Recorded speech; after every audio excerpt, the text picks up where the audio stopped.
Hello বন্ধুরা, তোমরা সবাই কেমন আছো? সেলাই প্রশিক্ষণ ক্লাসের আজকে দ্বিতীয় দিন। তো প্রথম ক্লাসে কিন্তু মাপের নাম ও অর্থ এটা নিয়ে ক্লাসটি ছিল। আর আজকে যে ক্লাস 2 সেটাতে কিন্তু মাপের ব্যবহার সম্পর্কে আপনাদেরকে সবটা দেখিয়ে দেব। যারা সেলাই কাজ নতুন শিখতে চাইছেন তো তাদের জন্য এই ক্লাসটি কিন্তু খুবই গুরুত্বপূর্ণ। তো আপনারা কিন্তু ভিডিওটিকে অবশ্যই কিন্তু স্কিপ না করে শেষ পর্যন্ত দেখবেন। আর ক্লাসে প্রথমেই কিন্তু একটা কথা বলে দিই, সেটা হলো যে আপনারা একটু খাতা পেন নিয়ে নেবেন, নিয়ে এটা একটু নোট করে রাখবেন, তাহলে কিন্তু আপনাদের খুবই সুবিধা হবে সেলাই কাজ শিখতে। তো চলুন দেরি না করে আমরা আজকের ক্লাসটি শুরু করি। তো দেখুন বন্ধুরা, এখানে কিন্তু যে মাপ সেই মাপের ব্যবহার সম্পর্কে আমরা আজকে জানবো। যে মাপ বলতে দেখুন এখানে একটা কামিজ, একটা পোশাক যেটা হচ্ছে যে কামিজ, সেই কামিজটাকে আমরা কিভাবে কাটিং করব, সেই কামিজ কাটিং এর ক্ষেত্রে আমরা যে মাপগুলো সেই মাপগুলোকে কিভাবে ব্যবহার করব। তো প্রথমেই বলে দিই বন্ধুরা, যে একটা কামিজ সাধারণত কাটিং করা হয় সেটা 4 ভাঁজে। আপনি যখন একটা কাপড় নেবেন সেই কাপড়টাকে প্রথমে 4 ভাঁজ করা হয়, 4 ভাঁজ করে নেবেন। তাহলে দেখুন বন্ধুরা, কাপড়টাকে আমরা কিন্তু প্রথমেই 4টে ভাঁজ করব, 4 ভাঁজ করব, করে তারপরেই কিন্তু কাপড়টাকে কাটিং করা হবে। তাহলে দেখুন প্রথমেই কিন্তু আমাদের যেই মাপটি ব্যবহার করতে হয় সেটা হলো পুট। পুট, তো এই পুটের মাপটা দেখুন, পুট আপনাদের যা থাকবে, যতটুকু মাপ হবে তার 2 ভাগের 1 ভাগ নিতে হবে। পুট আপনাদের যা হবে তার 2 ভাগের 1 ভাগ নিতে হবে। ধরুন পুট যদি আপনাদের 12 থাকে, তাহলে সেটাকে অর্ধেক করলে কত হবে? সেটাকে অর্ধেক করলে 6 হবে। তাহলে কিন্তু আমরা সেখানে পুটের মাপ 6 নিয়ে নেব। বুঝতে পেরেছেন বন্ধুরা? কাপড়টা কিন্তু আমাদের 4 ভাঁজ করাই থাকবে। তাহলে সেখানে আমরা পুট কি করব? পুট আপনাদের যা থাকবে, পুট আপনাদের ওখানে 12 থাকতে পারে বা 14 থাকতে পারে। ধরুন যদি 14 থাকে, তাহলে আপনারা সেটা কি করবেন? অর্ধেক করবেন। তাহলে 14 অর্ধেক কত হবে? 7। তাহলে আমরা এখানে 7 ইঞ্চি পুট নিয়ে নেব। আশা করছি আপনারা বুঝতে পেরেছেন। তারপর দেখুন এখানে রয়েছে মোহরার শেপ। মোহরার শেপ, পুট যত হবে সেটা নিতে হবে, প্লাস আরও 1 ইঞ্চি বেশি নিতে হবে। তাহলে দেখুন এখানে মোহরার শেপটাতে কি বলেছে, যে পুটের পরে কিন্তু আমরা এখানে মোহরার শেপটা নিয়ে থাকবো। এই মাপগুলো কিন্তু পরপর আপনাদেরকে নিতে হবে। যে একটা কামিজ কাটিং করার ক্ষেত্রে প্রথমে আমরা কোন মাপটা ব্যবহার করব? প্রথমে আমরা পুটের মাপ ব্যবহার করব।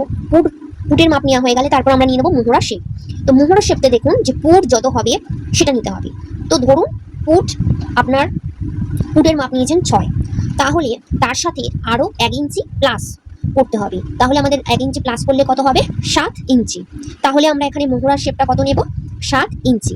বুঝতে পেরেছেন? তাহলে দেখুন বন্ধুরা, আমি আরও একবার আপনাদেরকে বলে দিই যে পুট যত হবে সেটা নিতে হবে, তার সাথে আরও 1 ইঞ্চি প্লাস করতে হবে। পুট যদি আমার এখানে 6 হয় তাহলে তার সাথে আমি আরও 1 ইঞ্চি প্লাস করলে 7 হবে। যদি আমার পুট এখানে 7 হয় তার সাথে আমি আরও 1 ইঞ্চি প্লাস করবো, করলে আমার হবে 8। বুঝতে পেরেছেন? পুট আপনাদের যেটা হবে তার সাথে আপনারা আরও 1 ইঞ্চি প্লাস করে নেবেন, নিলে সেটাই হবে আপনাদের মোহরার শেপের মাপ। তারপরে দেখুন মোহরার শেপ হয়ে গেলে তারপরে আমাদের যে মাপটি নিতে হবে সেটা হলো বডি। বডি বা অনেকেই কিন্তু এটাকে বলে থাকেন ছাতি, অনেকেই কিন্তু এই মাপটাকে বলে থাকেন ছাতি। তাহলে দেখুন বডি বা ছাতির মাপ, তাহলে সেটাকে আমরা কি করব? বডিটাকে 4 দিয়ে ভাগ করব। বডির যে মাপ থাকবে সেটাকে আপনারা 4 দিয়ে ভাগ করবেন, বা ছাতি যেটা আপনাদের থাকবে সেটাকে 4 দিয়ে ভাগ করবেন। ধরুন আপনার যদি ছাতি থাকে 32, তাহলে সেটাকে আপনারা 4 দিয়ে ভাগ করবেন, করলেন কত হবে? 8 ইঞ্চি। 4 ভাগের 1 ভাগ, তাহলে আমরা 32টাকে 4 দিয়ে ভাগ করব, ভাগ করলে আমাদের 1 ভাগ হবে কিন্তু 8 ইঞ্চি। তাহলে আমরা 8 ইঞ্চি নিয়ে নেব।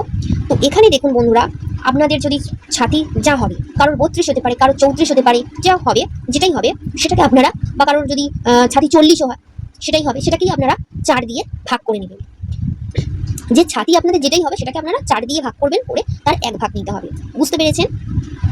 তাহলে ছাতির মাপ কিন্তু আমাদের নেওয়া হয়ে গেলে তারপরে কিন্তু আমাদের নিয়ে নিতে হবে কোমরের মাপ।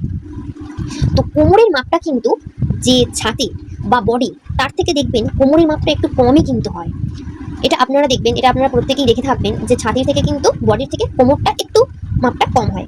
তো সেটা আপনাদের যত হবে, ধরুন যদি কারোর কোমর 28 থাকে তাহলে কি করবেন? সেটাকে আপনারা 28টাকে 4 দিয়ে ভাগ করবেন, করার পরে 4 দিয়ে ভাগ করে আমরা এক ভাগ যেটা হবে সেটা নেব। তো 28টাকে 4 দিয়ে ভাগ করলে আমাদের এখানে হবে এক ভাগ হবে 7 ইঞ্চি।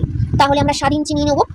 ধরুন আপনাদের এখানে কোমরের মাপ 28 হতে পারে, 32 হতে পারে, 34 হতে পারে, যার যেটা মাপ হবে সেটাকেই কিন্তু আপনারা 4 দিয়ে ভাগ করবেন। যে মাপ হবে সেটাকে আপনারা 4 দিয়ে ভাগ করবেন। 4 দিয়ে ভাগ করার পরে তার এক ভাগ নিতে হবে। বুঝতে পেরেছেন? তাহলে আমরা কোমরের 4 ভাগের এক ভাগ নিতে হবে। তাহলে এমনভাবে কিন্তু আপনারা কোমরের মাপটাকে নিয়ে নিতে হবে। তারপরে দেখুন কোমরের মাপ কিন্তু নেওয়া হয়ে গেলে তারপরেই কিন্তু কামিজে কাটিং করার ক্ষেত্রে আমাদের যে মাপটা নিতে হয় সেটা হলো হিপ। হিপ, এই হিপটাকে অনেকে কিন্তু বলে থাকেন পাছা, হিপ বা পাছা। তো এই হিপের মাপটা আমরা কেমন ভাবে নেব, যে হিপ আপনাদের যত হবে তার সেটাকে 4 দিয়ে ভাগ করবেন। হিপের মাপ আপনাদের যা হবে সেটাকে আপনারা কি করবেন, 4 দিয়ে ভাগ করবেন, করলে তার এক ভাগ যেটা হবে সেটা নিতে হবে। বুঝতে পেরেছেন? তো এই হিপটা কিন্তু অনেকেরই বডি বা ছাতির সমান হয়ে থাকে, মানে আপনাদের ছাতি যা আবার হিপের মাপটাও একই রকম হয়ে থাকে। আবার সেক্ষেত্রে অনেকের ক্ষেত্রে একটু কিন্তু কম বেশি হতেই পারে, সেটাতে কিন্তু কোনো অসুবিধা নেই। হিপের মাপ আপনাদের যা হবে, এখানে ধরুন যদি কারোর হিপের মাপ 30 হয়, তাহলে আমরা সেই 30টাকে কি করব, 4 দিয়ে ভাগ করব।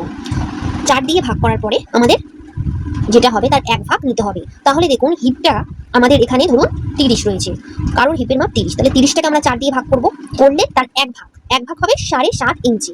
তাহলে কিন্তু আমাদের এখানে কিন্তু 7.5 ইঞ্চি নিয়ে নেব। বুঝতে পেরেছেন?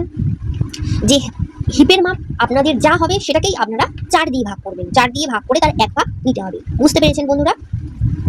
তারপরেই কিন্তু আমরা নিয়ে নেব কামিজের যে ঘের, সেই ঘেরের মাপটা। তো ঘের কিন্তু আপনাদের যা থাকবে সেটাকে আপনারা অর্ধেক করে নেবেন। দেখুন বন্ধুরা, যে ঘের যদি কারোর কামিজের ঘের যদি 20 থাকে, তাহলে সেটা আমরা অর্ধেক করব, করলে আমাদের এখানে হবে 20 অর্ধেক 10, তাহলে আমরা এখানে 10 ইঞ্চি নিয়ে নেব। এই কামিজের ঘেরটা কিন্তু আপনারা আপনাদের পছন্দ মতো নিতে পারেন, রাখতে পারেন। তো সেক্ষেত্রে কিন্তু ঘেরের মাপ আপনাদের যা থাকবে তাকে অর্ধেক করে নিতে হবে। বুঝতে পেরেছেন? তো ঘেরের পরে এখানে কিন্তু আমরা নিয়ে নেব সেটা হচ্ছে মোহরার মাপ। মোহরা, তো কামিজের যে মোহরাটা, সেই মোহরার মাপটাকে আমরা কিভাবে নেব, দেখুন মোহরা যত হবে তাকে অর্ধেক করে নিতে হবে। মোহরা বলতে কিন্তু এখানে যে মাপটাকে বোঝায় সেটা হচ্ছে বগলের মাপ। তো সেটা আপনাদের যত থাকবে, দেখুন যে অনেকের কারো 14 হতে পারে, বা কারোর 13 হতে পারে, 12 হতে পারে, বা 15 হতে পারে, যেটাই হবে আপনাদের মোহরার মাপ যা হবে সেটাকে আপনারা অর্ধেক করে নেবেন। ধরুন যদি কারোর মোহরা থাকে 14, তাহলে সেই 14টাকে আমরা অর্ধেক করলে কত হবে, 7। তাহলে আমরা এখানে কিন্তু 7 ইঞ্চি নিয়ে নেব। এমনভাবে কিন্তু মোহরার মাপটাকে নিয়ে নিতে হবে। তারপরে দেখুন বন্ধুরা, এখানে কিন্তু রয়েছে পুট গলা। পুট গলা বলতে কিন্তু বোঝায় সেটা হচ্ছে যে গলার চওড়া, যে আপনারা যে কামিজটি কাটিং করবেন সেই কামিজের গলা আপনারা গলার চওড়াটা কতটা রাখবেন। তো পুট গলা যত হবে তার অর্ধেক। ধরুন যে পুট গলা যদি কারোর 5 ইঞ্চি হয়, তাহলে সেটাকে অর্ধেক করলে কত হবে, 2.5 ইঞ্চি। তাহলে এখানে আমরা 2.5 ইঞ্চি পুট গলা নেব। বুঝতে পেরেছেন বন্ধুরা? তো পুট গলা আপনাদের যা হবে সেটাকে আপনারা অর্ধেক করে নিয়ে নেবেন। আর তারপরেই কিন্তু আসে যে গলার লম্বা, সেটা সামনের গলা বলুন বা পিছনের গলা বলুন, সেটা কিন্তু একেবারেই কাস্টমারের পছন্দ অনুযায়ী আপনি কতটা সামনের গলা পিছনের গলা কতটা রাখতে চান সেটা কিন্তু আপনার পছন্দ অনুযায়ী নিয়ে নেবেন। তাহলে কিন্তু একটা কামিজ কাটিং কিন্তু সম্পূর্ণ হবে। বুঝতে পেরেছেন বন্ধুরা? যদি কোথাও কারোর অসুবিধা কোনো কিছু থেকে থাকে তাহলে কিন্তু অবশ্যই আমাকে কমেন্ট করে আপনারা জানাবেন, আমি অবশ্যই কমেন্টের রিপ্লাই দেব। তো আজকের ভিডিওটি এই পর্যন্তই। দেখা হচ্ছে সেলাই প্রশিক্ষণ ক্লাস নিয়ে আসবো, 3 নম্বর ক্লাস। তো ভিডিওটা যদি আপনাদের একটুও ভালো লেগে থাকে তাহলে লাইক কমেন্ট শেয়ার করতে ভুলবেন না, আর আমার চ্যানেলটিকে অবশ্যই সাবস্ক্রাইব করতে ভুলবেন না। তো দেখা হচ্ছে পরবর্তী ভিডিওটা খুব তাড়াতাড়ি নিয়ে চলে আসবো। সকলে ভালো থাকবেন, সুস্থ থাকবেন, টাটা।